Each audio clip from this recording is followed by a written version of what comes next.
Welcome to Means of Grace, a podcast produced by the Western North Carolina Conference of the United Methodist Church.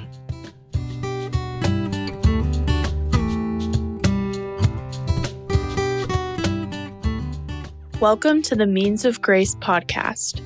I'm Lindsay Hampton, Conference Associate Director of Communications. For many, Christmas is the most wonderful time of the year, filled with traditions passed down from family, friends, and others. Some are common, like setting out cookies and milk for Santa or decorating the Christmas tree each year. Others are not as common. For example, my family for many years went to a Japanese steakhouse on Christmas Day instead of having a traditional Christmas dinner because it was one of the only restaurants open. For this episode, we've asked some leaders in the conference to share their Christmas traditions with us. Take a listen and think about what traditions you're most excited about this time of year, or maybe even which new traditions you'd like to start.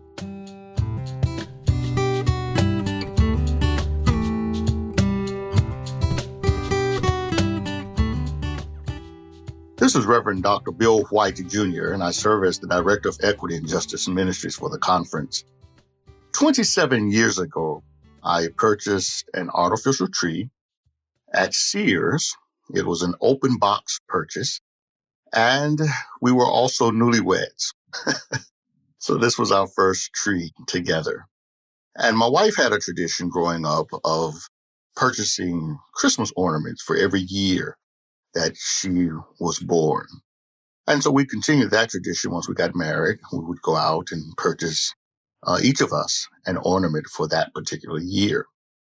I still have that tree that I put together every year. And it's the kind of tree where you have to put each individual branch together.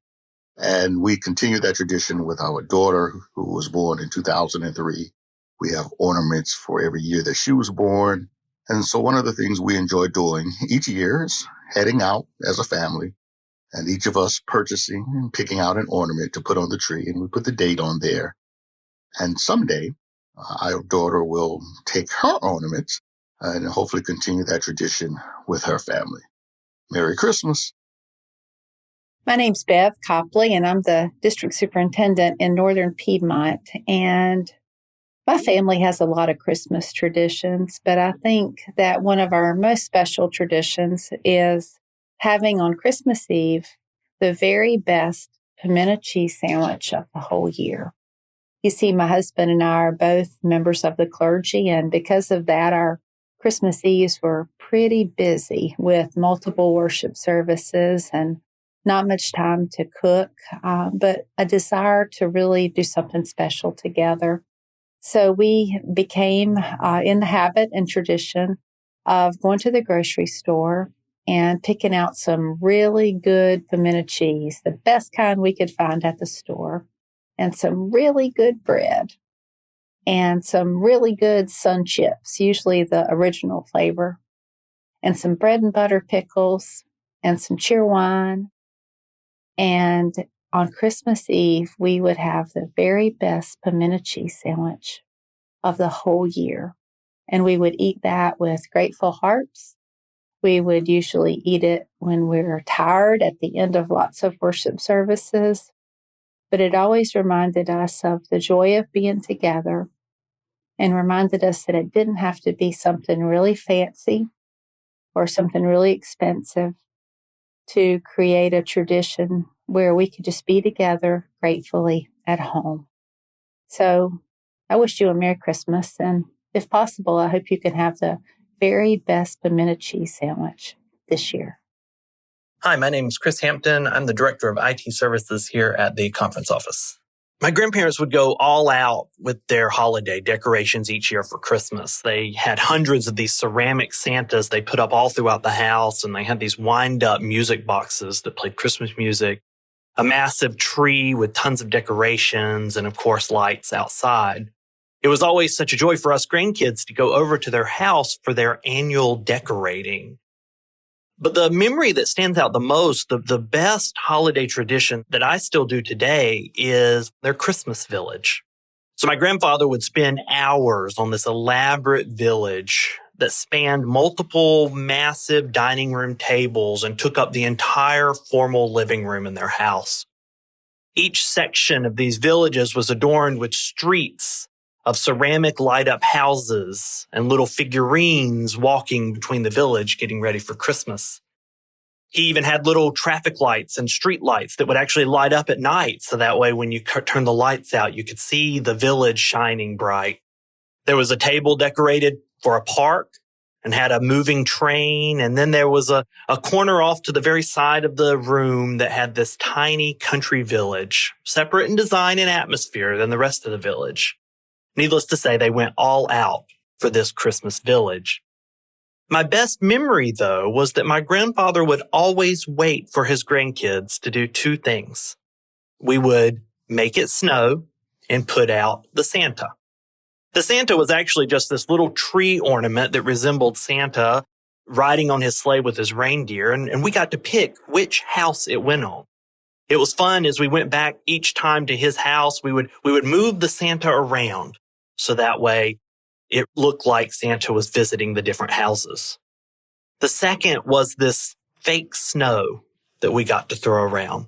It was just this little plastic pieces of white sheets that we just would throw around the village.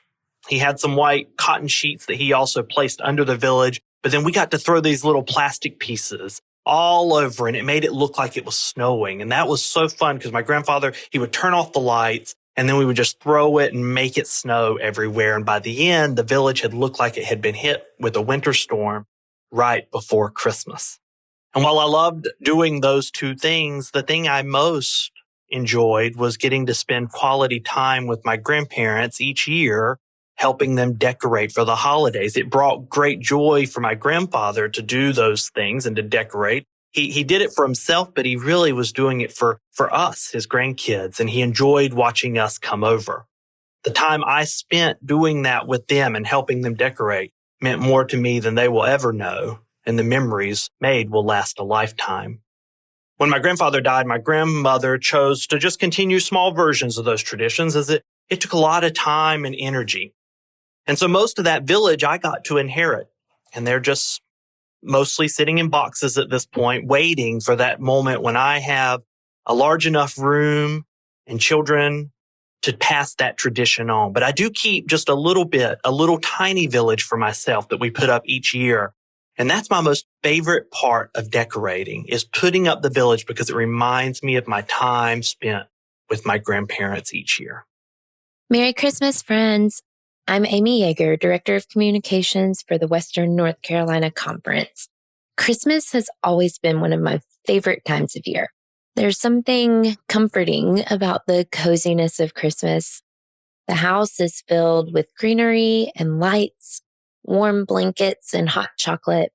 Friends and family are planning gatherings, and the food is always something a little more extravagant than you would have at your normal potluck or family meal. My favorite Christmas tradition, however, would have to be Christmas Eve. Just all of it. Our kids are still little. We have a 4-year-old daughter and a 7-year-old son. So Christmas Eve is pure magic and mystery for them. And I've realized that it's still pure magic and mystery for me too. 364 days out of the year, we can be incredibly jaded and cynical as humans, but not on Christmas Eve. And some might say that Christmas Day holds the same magic of transforming cynics into believers, but I say it's Christmas Eve that does that. I mean, that's when the spirits visited Scrooge, right? Christmas Eve. There's something about the anticipation on Christmas Eve that just hangs in the air, all tingly and bright. There's the thrill that maybe something magical might actually happen. Like, am I the only one that gets that feeling on Christmas Eve? Like, maybe something magical might happen. I mean, maybe. I love getting dressed up in our festive best and gathering in the sanctuary with our church family who all also feel that thrill of anticipation. I love the joy of the hymns on Christmas Eve and the deep mystery and awe of lighting the Christ candle and sharing that light with everyone around us. As the sanctuary lights dim and the light of Christ fills the room, it's the mystery of the incarnation that brings tears to my eyes year after year. My husband, John, is an elder in our conference, and one year during his sermon, he speculated on the exact moment that Christ was born.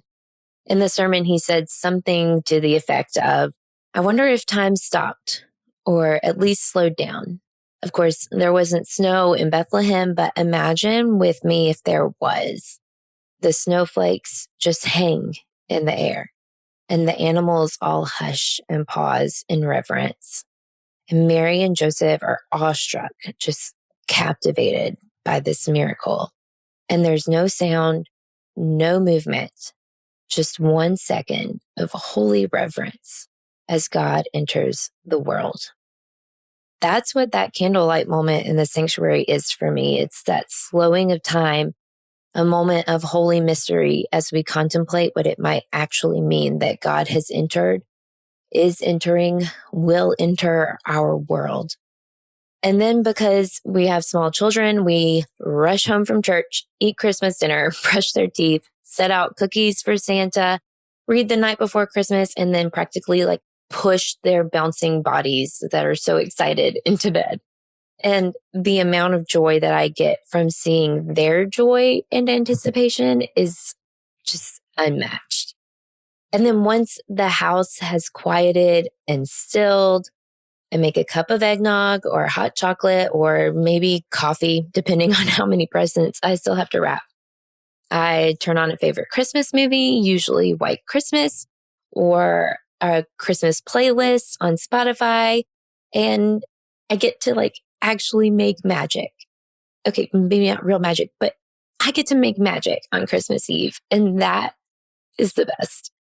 I wrap presents, and most years, John and I assemble some sort of dollhouse or basketball hoop or trampoline one year, and the night passes into the early morning, and then I like to stay up and watch midnight mass at the Vatican. I'm not Catholic. I have never been Catholic, and I don't know or understand many of their traditions because it's just not my heritage. But this watching of the midnight mass at the Vatican, it just helps to center me back to worship and reverence before I fall into bed and catch a few short hours of sleep before the kids wake us up on Christmas morning. So the whole night for me is just the lived definition of mystery and magic. And that makes it the best night of the year. This is Brian Mateer, the Director of Missional Engagement for the Western North Carolina Conference of the United Methodist Church. I recently had a conversation with my dad about his favorite family Christmas traditions. He spoke about visiting his grandmother, my great-grandmother, Pearl Mateer, and baking with her. She had two favorite baking recipes, fruitcakes soaked in brandy, and the second was sugar cookies. Both the fruitcake and the cookies were baked on a coal-fueled oven. She was a master at regulating the temperature. The sugar cookie tradition was passed down to my grandfather, to my dad, to me, and now to my daughters. For years, I thought my great-grandmother's cookie recipe was passed down through the generations. But I just recently, within the last 3 years, learned the current family sugar cookie recipe was from a cookbook given to my parents. The woman that gave him the cookbook was a member of my father's first United Methodist clergy appointment, a 2-point charge in Waynesboro, Virginia. The cookbook's called The Christmas Cookie Book and was published in 1949. The night before we bake the cookies, we create a triple batch of dough, and it's refrigerated. The next day, we preheat the oven, an electric oven, not coal-fueled, and while the oven is warming up, the dough is rolled out to the proper thickness. The next step is to use the various Christmas cookie cutters of different shapes and sizes. We place the cutout cookies on a cookie sheet with a spatula and then sprinkle, or in my kids' case, often dump the colored sugar sprinkles on top. My daughters sometimes have equal parts sugar sprinkles to cookie. Over the years, we have accumulated about 40 cookie cutters, and I have a couple of favorite ones that I use. The first is in the shape of a church building, dating back at least 70 years. And the second is a large Santa face, about the size of my fist. I like to decorate it with chocolate sprinkles and eat it right out of the oven. Whatever cookies remain after cooling and eating are put in a container to be enjoyed during the Christmas season. They often don't last very long. In my opinion, they're the best homemade cookies, not just because they're delicious, but because it represents quality family time and the family Christmas tradition passed down through the generations. Hello, I'm Ken Carter. I serve as the Bishop of the Western North Carolina Conference. It's a joy to reflect on what Christmas has meant and means to me in terms of some favorite experiences and meaningful experiences, and they're somewhat random. I'd begin by saying I've had a habit for most of my adult life of only listening to Christmas music from the day after Thanksgiving through Christmas. I love music, but in that time of year, I only listen to Christmas music. And I listen to Christmas jazz music, Christmas bluegrass music, soul Christmas music, classical music, and I actually have a Spotify playlist that is called The New Creation Advent Christmas, and I think my Spotify name is Tall Methodist Bishop. So you can find it there. It has about 2 hours of music, and a lot of people have been drawn to it. It just has some of my favorite music. Speaking of music, I also love on Christmas Day to listen on the radio to the service of Lessons and Carols at King's College, Cambridge, England. I served a couple of churches, one in Charlotte, one in Greensboro, that did the service of Lessons and Carols, offered that every year, and I just came to love the ritual of that music and those scripture readings. And the last few years living in Florida, on a number of occasions, Pam and I, with some friends, have gone to the candlelight service at Epcot, which is, oddly enough, a service of Lessons and Carols in a very kind of secular, touristy kind of environment, but all the same scripture passages are read. Hundreds of musicians and singers are present, and there's always a celebrity narrator. One of the most interesting celebrity narrators in my experience was Cal Ripken, the great baseball player. He was the narrator one of those evenings. And this year we plan to do that one evening in Orlando, Florida. That's been a fun experience for us. I would say a gift that I've given people over a number of years is a copy of the Moravian Daily Text, which is a small book that has scripture readings for every day of the year. And I came to love the Moravian Daily Text as a spiritual discipline. My wife is from Kernersville, which is kind of a Moravian community. One of our children was born in Winston-Salem, one in Greensboro. We had a lot of friends in the Moravian church. Moravian sugar cake was a big part of some of those experiences. And just that spiritual discipline, which is kind of a part of one region of our conference, has become important to me. So I'll order a lot of those books and I will give them to persons to use in the coming year. I would say that in my own lifestyle during the month of December, as a bishop, it would be true for anyone, whether you work in the household or in the workplace or the church, and pretty busy through the year. But I really try to stop doing administrative work around the middle part of the month if I can. And I try to focus more on relationships and simply to try to say, if this is something administrative, it can probably wait until the first of the year. And I tried to do that as a pastor. I tried to focus more on relationships. For some people, that's grief at the holidays. For some people, it's they're getting to be present to people they love. That just became important to me. Another lens through which I came to see Christmas was to see Christmas as Christmas Day until Epiphany, the 12th day of Christmas. So I had a close friend whose first marriage ended, and he didn't have his children on Christmas Eve or Christmas Day. And so they came to celebrate Christmas on Epiphany, on the 12th day of Christmas. That's when they opened gifts, that's when they had the tree, and how that came to be meaningful to me was serving a church that had worship services from about 2 in the afternoon to 1 in the morning on Christmas Eve.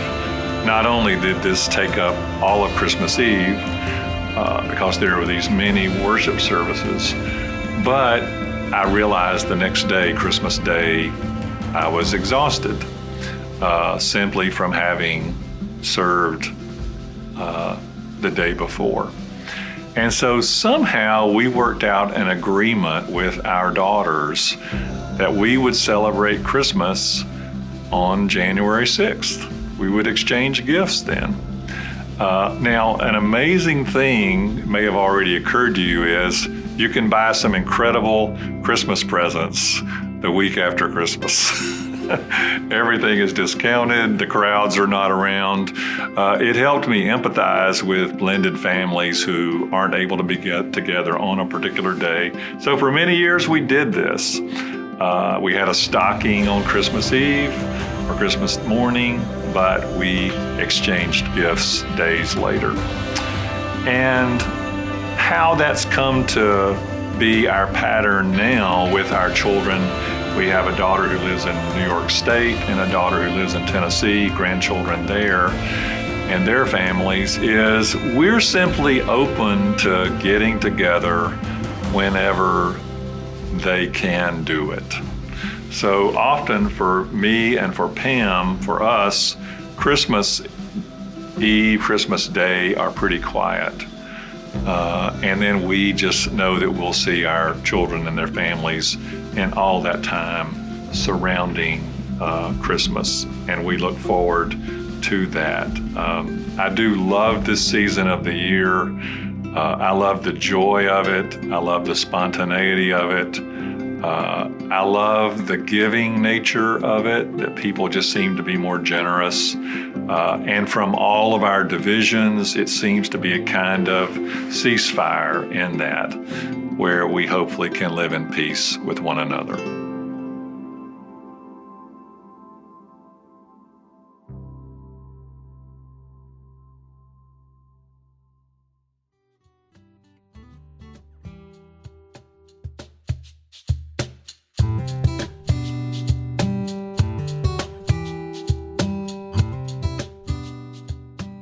Traditions aren't just about going through the motions of completing the task or whatever the tradition may be. They're about memories, spending quality time with others, and being intentional with your time during this incredibly busy time of year. Whether you're continuing a tradition that's been going on for 100 years, or you're starting a new tradition this year, we hope you have a very Merry Christmas filled with joy and peace with those that you love most.